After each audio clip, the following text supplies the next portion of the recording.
I'm Leigh Brown. This is crazy shit in real estate. But today, actually, I think I'm just in a mood to have conversational, random chats. Today, we have Joe Killinger, who is from LA County in California. He's a commercial broker, so he's got some insights whether you're investing. I told him to get out his crystal ball about the market. And basically, I had to teach him what TLDR means. And so this middle-aged mom took it up a notch. Enjoy the conversation. I'll see you on the other side. There you are. It's Friday. It is Friday. That's all I'll say. It's Friday. I'm struggling out here. How can you struggle on a Friday? Fridays are great.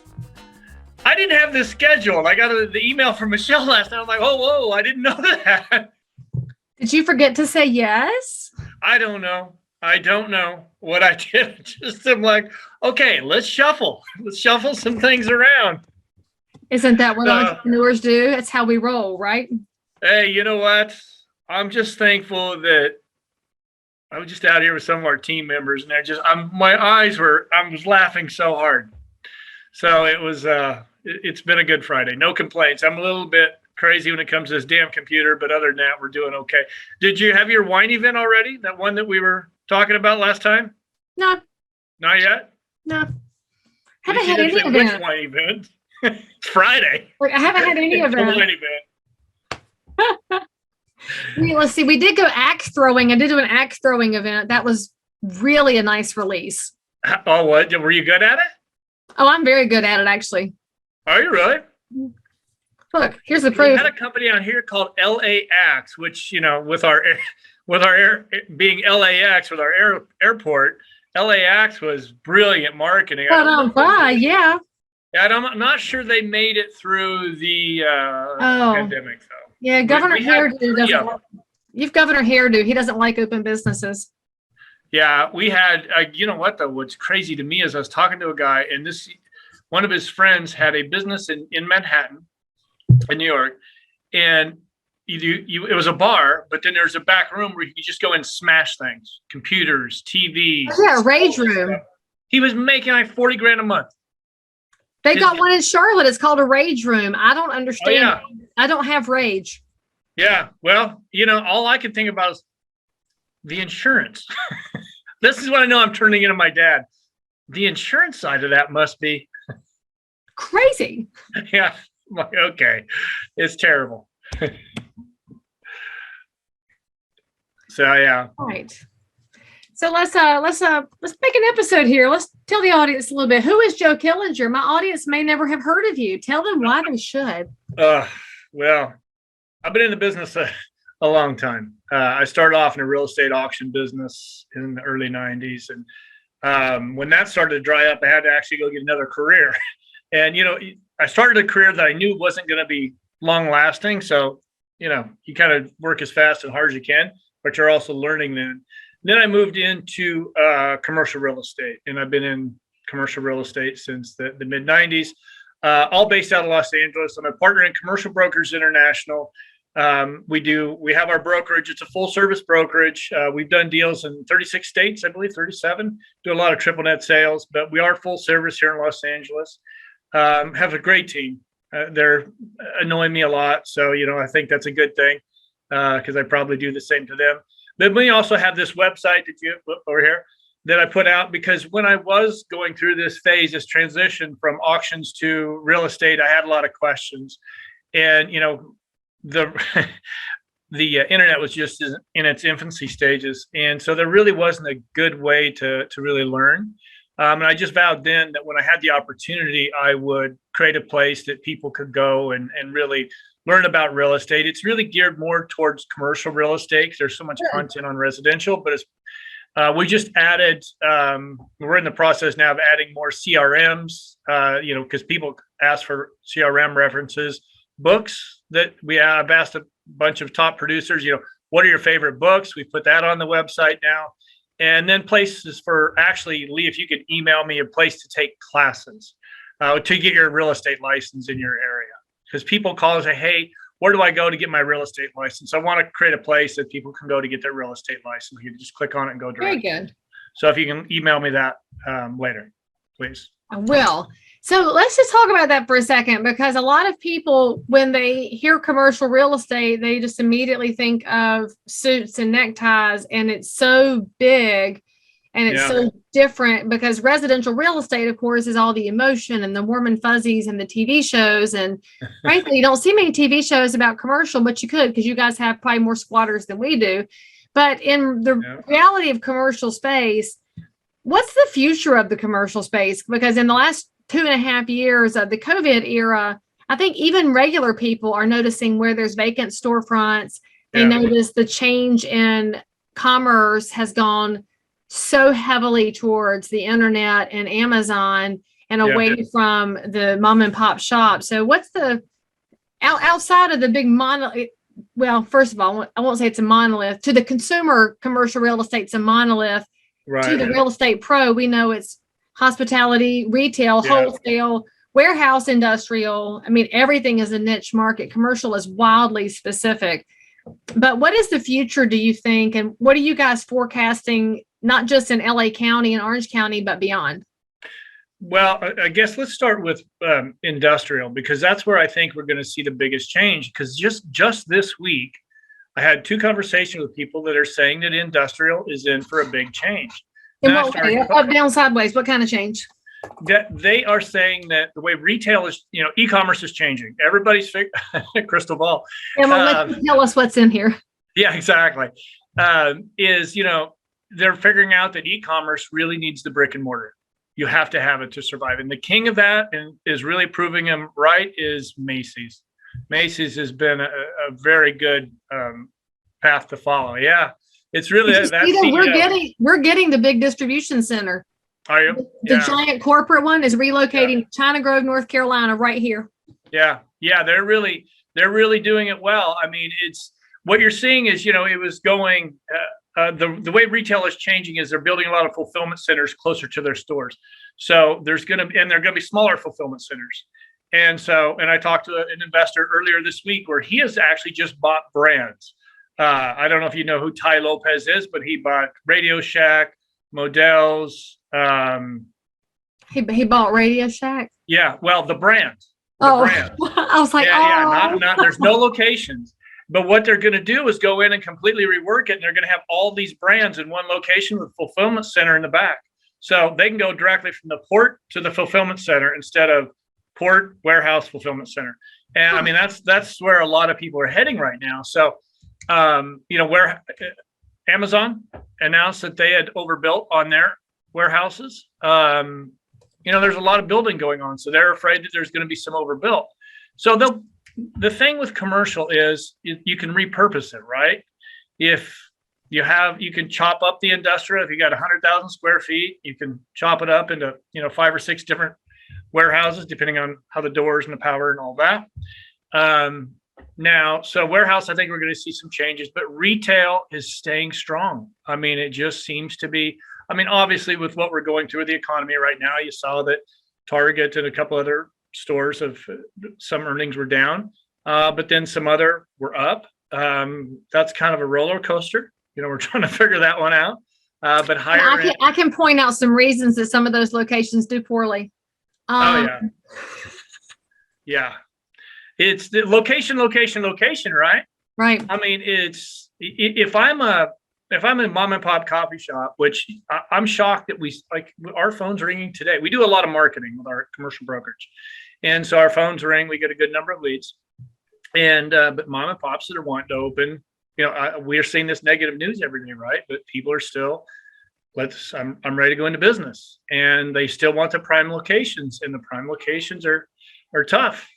Tough to find. So office is something that I'm a little concerned about. I think you're going to see some of that repurposed.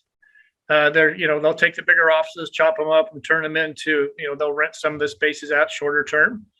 So do you think that the large corporate office will scale back by a half as they go to flex time? You don't think it's that much? No, I don't think it's going to be that much. You're talking to a lot of these people. Our media is always, it's the damnedest thing. You can go on globest.com every day and see an article about, how office is dead. Office is dead. Then the next day, office leasing is up. Never listen to the mainstream media ever. I swear to God. So I'm going by what the agents are saying. We get, and it's probably our lightest asset class, is office. We don't get a ton of people saying, I want a bunch of space, but we don't have people anymore saying, hey, I want to downsize. Instead, what they've done is they've taken their space and they've made the offices bigger, or the spaces between desks bigger, just accommodating. And so, the thing with commercial, there's still a lot of emotion in commercial. If you take a small business operator and they start struggling, you'd be surprised the emotion you get. Well, yeah, I mean, that's a little different than the big guys of the world. So are leases now pretty standard, allowing sublets so that somebody in an office environment can be flexible if they need to? Some landlords are, some landlords aren't. I mean, we've still got a lot of inflexibility. They're not that flexible out here in Los Angeles. They haven't been. The geography here. So I don't know, what are we, 9-10 million people in Los Angeles now? And there's just no more land. Yet people are still coming here. I mean, obviously we see the corporations leaving, but people are still coming. And so we can't really build anything more. And so our occupancy is staying pretty good. Now you get out to the Inland Empire, it's a bit of a different story, but there's a lot more land to build stuff. But LA proper is staying pretty strong. The last recession, I think we went down 8%, 9%. So we're usually the last ones in and the first ones out. Right. And so, it's a lot of it's just population and size. So let me ask you a question about you already kind of briefly scooted past the repurposing concept. We're seeing more and more chatter about that. And when I think of repurposing, my mind goes in two directions. The first one is seeing a big box store like a former Walmart or grocery store turning into self-storage, which I think is just a really elegant repurposing. Mm-hmm. But you also see this talk about our shopping malls where you and I used to go back in the 80s to have as a center of community, and they're not anymore. The shopping mall, I haven't been in one in ages that was 100% occupied. Mm-hmm. There's talk about those turning into a repurposed residential space or something along those lines. So what are you seeing in that trend? Is it coming to light or is it still just talk? This episode is sponsored by Follow Up Boss, one of the leading CRMs, client relationship managers for residential real estate. Tons of top producing agents and some of the fastest growing teams out there are using Follow Up Boss to increase lead conversion, eliminate busy work that you're not doing anyway, and frankly, deliver a higher class experience in real estate to everybody who chooses you as their realtor of choice. Follow Up Boss is going to take the names and phone numbers and also help you know what to do next so you can maintain these relationships with your neighbors, because that's what this is about. Real estate is not about serving just prospects and clients. It's about taking great care of your neighbors' needs in real estate. Truly, it's going to change your business when you start paying better attention to people. They don't have to know you used Follow Up Boss, but they'll totally understand that they are being heard by you. And frankly, because you're my people and we made an ask for you, Follow Up Boss said, yes, you get double the free trial. That's actually enough time to log in, put some pieces in it, and watch it change your business as it has for so many realtors and teams nationwide. Again, go to followupboss.com/crazy to start your free trial today. Well, we don't have any malls really in Southern California. We have a couple. They're just too big. We have. They've all been repurposed already. Actually, one of the football teams, I don't know if the Chargers or the Rams are buying one of the last ones out here in the Valley. It's going to be a training center. But, I've seen, they were leasing them up and using drone races across in these malls. Drone races? Drone, yeah. Drone. They were doing some of the smaller malls. They turned it into like a skating place. There's 2 levels, people to skate around. It was brilliant. The mall, but then you go to the Grove that's here in central, around Hollywood, the Fairfax district. It's packed every weekend. And it's just, the guy that owns that's running for mayor. The guy knows how to market. Right. He knows how to market.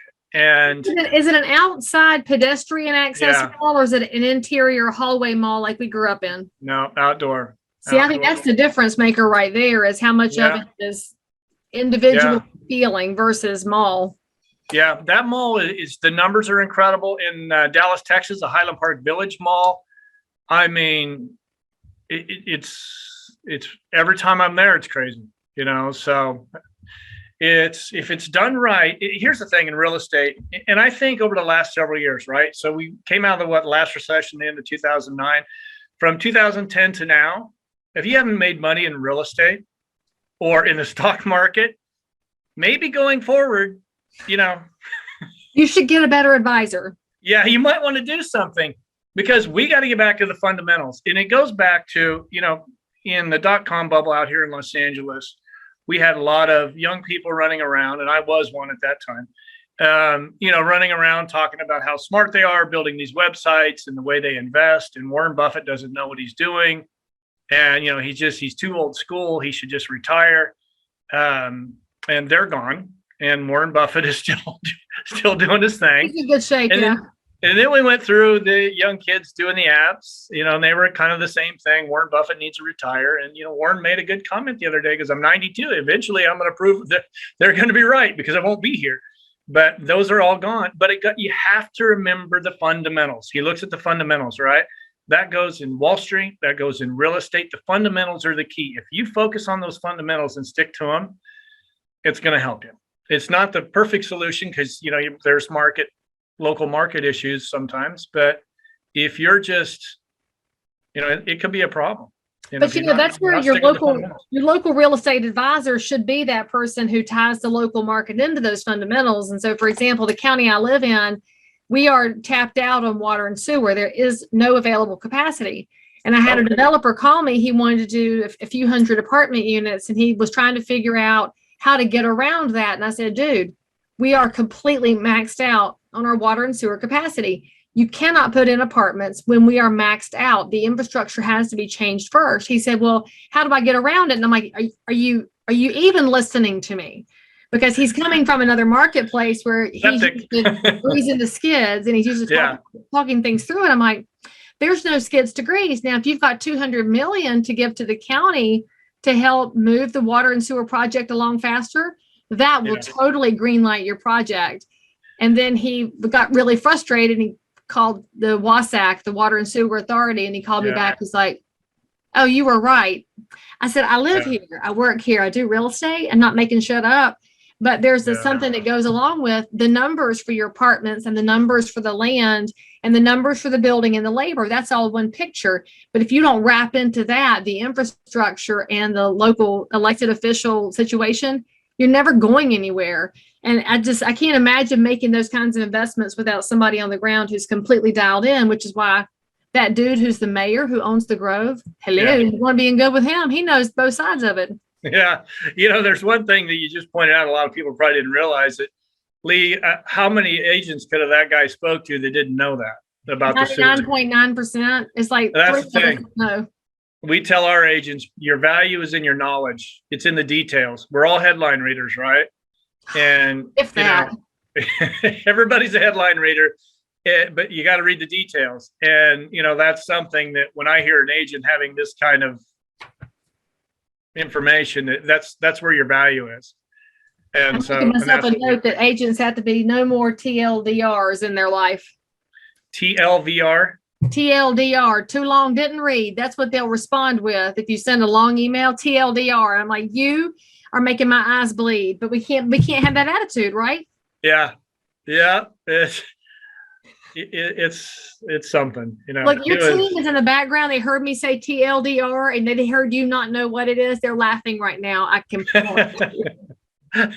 tell them I'm sorry for my ignorance. That is not.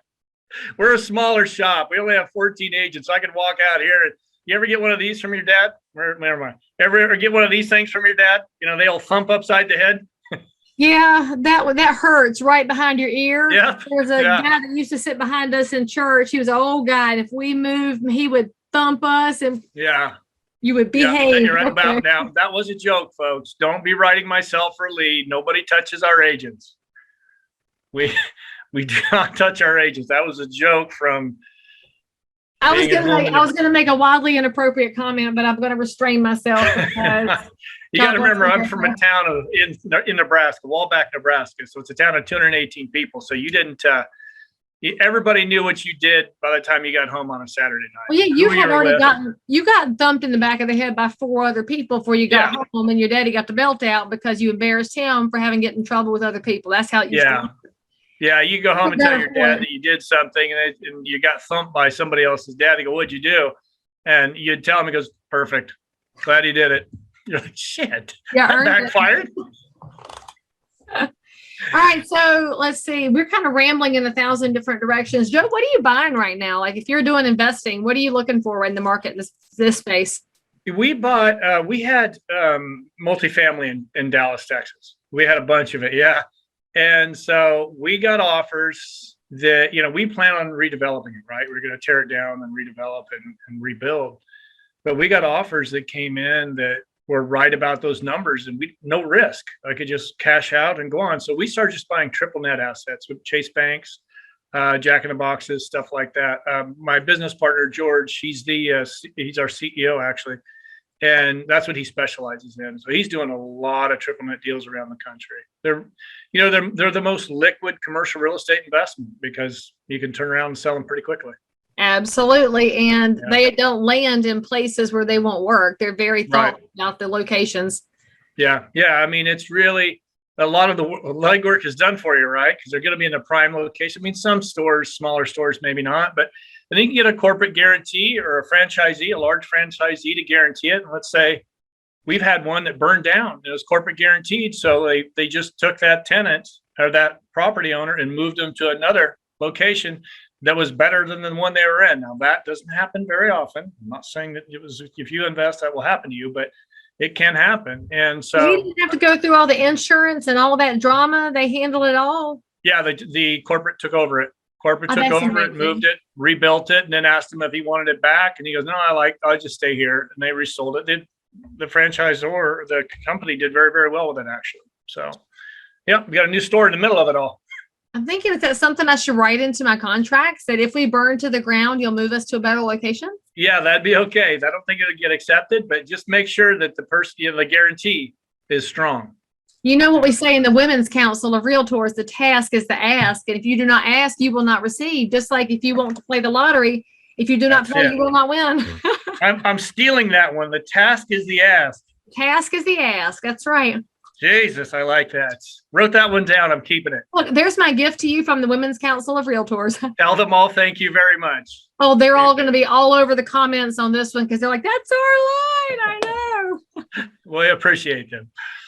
All right, Joe. So somebody's looking to reach out to you, not just about commercial real estate in Orange County and LA County and beyond, but about your training resources and all those fun pieces. What's the best way for them to do? Just go to joekillinger.com. That's right behind me. Yep. joekillinger.co. And you can see it there. Put an M on it. You got a backspace, right?